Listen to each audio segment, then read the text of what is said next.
Hello and welcome. In today's video, we are going to discuss, is Duolingo a good resource to use if you're learning French? I'm going to first of all talk about the platform and how the platform is, and I'm going to give you my reviews on whether you should be using it, what are the specific cases in which it can be beneficial for you, and what are the cases in which it won't be beneficial for you. So it is very important that you carefully watch this video and understand the use case of Duolingo so that you are able to, if you want to use it, you are able to use it accordingly. Because if you have wrong intentions, or if you're not clear about when to use Duolingo and why to use Duolingo, you might be staying behind a lot when it comes to learning a language. So that is why it is recommended that you watch this video up until the end. Before discussing about my views on Duolingo, I'm just going to give you a quick overview on what Duolingo is about. Duolingo is a platform where you can learn any language in more sort of like a gamification method. For sure, this is a method that works really well. Why? Because it keeps you more engaged on regular basis, because there are streaks. You can learn language as a game. Honestly, I'll be honest, you cannot really learn a language.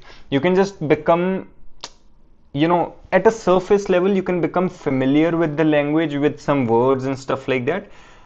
Honestly, what I felt is it gives you a false belief that you are learning a language, because sure, you are completing the lessons, you are completing the steps. It gives you a belief that you are learning a language, but in real life, you're just getting a little bit more familiar with words and a very base of the concepts. Okay, now see, I am not saying anything bad for Duolingo. For use case where people are using their mobile phones to reduce their productivity, in that case Duolingo can be a very useful resource. Why? Because it serves as a supplementary tool to learn, but it is not a primary method to learn the language. This is something which I want to make very clear.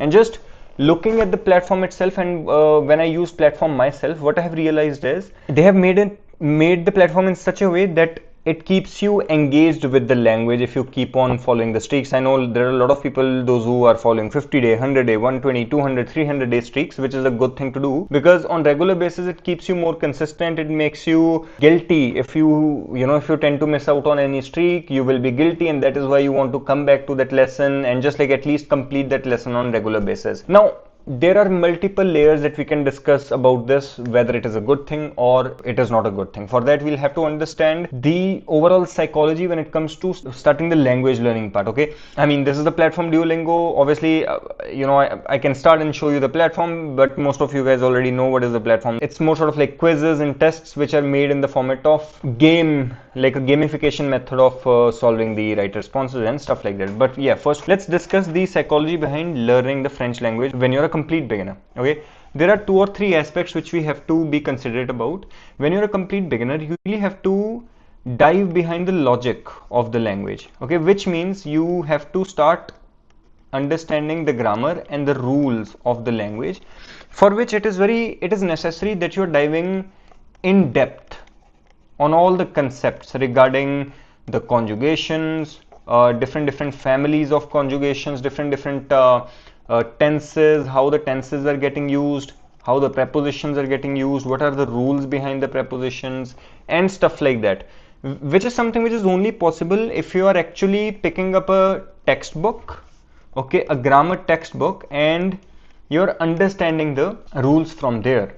Okay, it's only possible through this. Or another way how it can be possible is if you're going to my YouTube channel Frenchify, and if you go on to playlist, you'll be able to see that I have this complete playlist from beginner to B2 plus, and you start watching these lectures one by one. These are the best ways to kind of first start understanding the grammar. And see, I'll be very clear, when you're watching this playlist, it's not only it's playlist that you have to watch in order to get better. You have to practice it as well. You have to make notes, but at the same time, when you're using this playlist, you also have to go back into the grammar book to consume that same concept, that same structure, and strengthen it even further. Okay, this is the one aspect of language learning, which is the logical rule-based learning, which will make you understand how the structurization of grammar is functioning. Okay, and then the other aspect of the language is vocabulary. What is vocabulary? It is the amount of words that you know or that you consume over the time.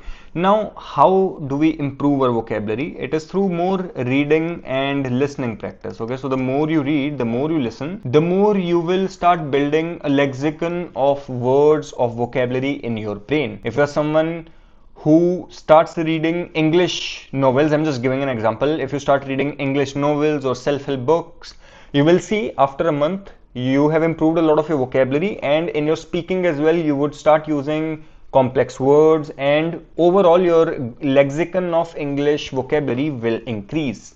Okay, so this is how we increase the comfortability with the language, through more vocabulary consumption. But it is necessary that both of these things connect together. The grammatical rules, when combined with the vocabulary consumption, is something which gives you an overall comfortability, or that sense of ease, or that sense of familiarity with the language. Okay, so not only you have to understand the rules in depth, but you also have to read and listen more to get more familiar and get more comfortable with the language. So this is the overall psychological concept on how to start learning French. Okay, there are going to be a lot of confusions over here as well. You might feel stuck because grammar doesn't work always. There are rules, there are exceptions and stuff like that, but generally speaking, this is what happens. Okay, now apart from learning grammar and apart from learning vocabulary, there are other supplemental things you can do. For example, changing your mobile phone into French, changing the language into French. Okay, mobile phone's language into French, or changing computer's language into French, or start consuming the whole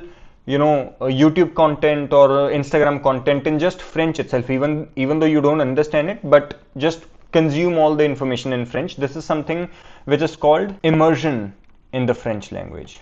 Okay, now this is the point where Duolingo can be a good resource. Why? Because let's say if you're someone who is free, who is at work right now, who are on 15 minutes break, or you are in bus, you are on it takes like 30-40 minutes to go to your work. Now obviously you cannot start learning grammar rules, you cannot learn vocabulary, because you won't be able to focus on this stuff when you're in bus or when you are at work. Just you have sometimes 10-15 minutes to spare with you. At that point, Duolingo comes in as a good resource to supplement your learning further. Okay, so this is where you can start using Duolingo, so that you can go on to that higher level. Okay, for sure, yeah, 2 to 3 hours you are giving it on regular basis when you are learning grammar and vocabulary, but apart from this, whenever you get extra time, you are doing Duolingo. Okay, so this is how you can upscale your French learning and make your French learning even more efficient. Alright, so this is going to be a good use case of Duolingo. Why we cannot consider it as a primary resource? Well, because first of all, if you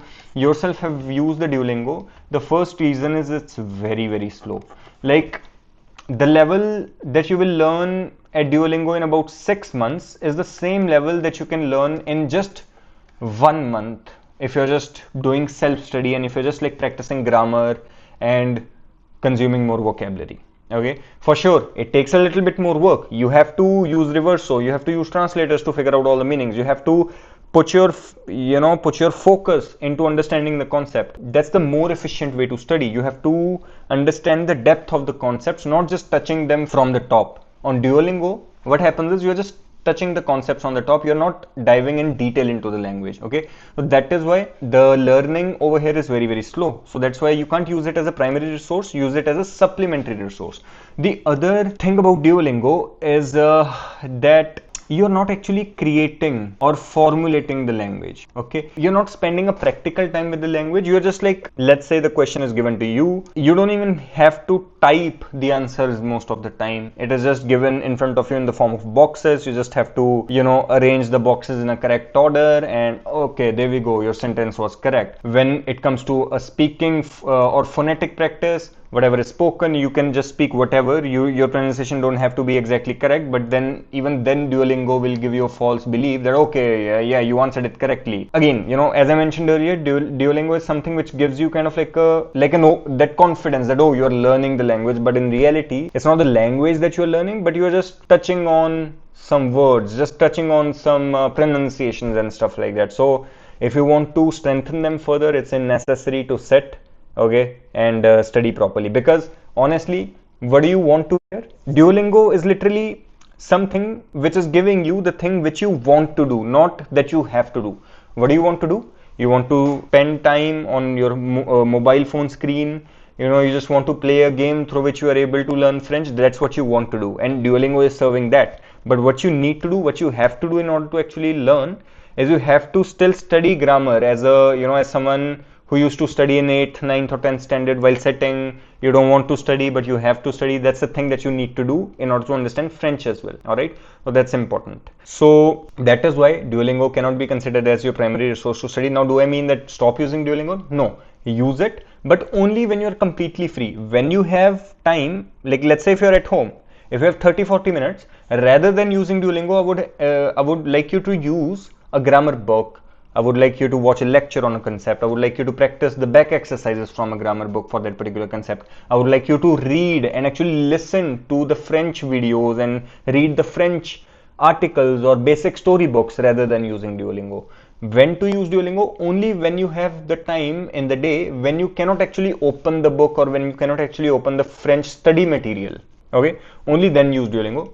I still remember me when I was using Duolingo, I used it for a couple of weeks and then I stopped it. Why? Because it was very slow. Like I wanted to learn language not in 3-4 years, but I wanted to learn it as soon as possible. But Duolingo, it is very repetitive. You know, that owl comes in and then it's dancing and oh hooray, you're good to go on to next level, and the process is very slow. I'd rather have you study theoretically first and consume the reading and listening component for a practical approach than using Duolingo as a primary resource. Use it as a supplement only.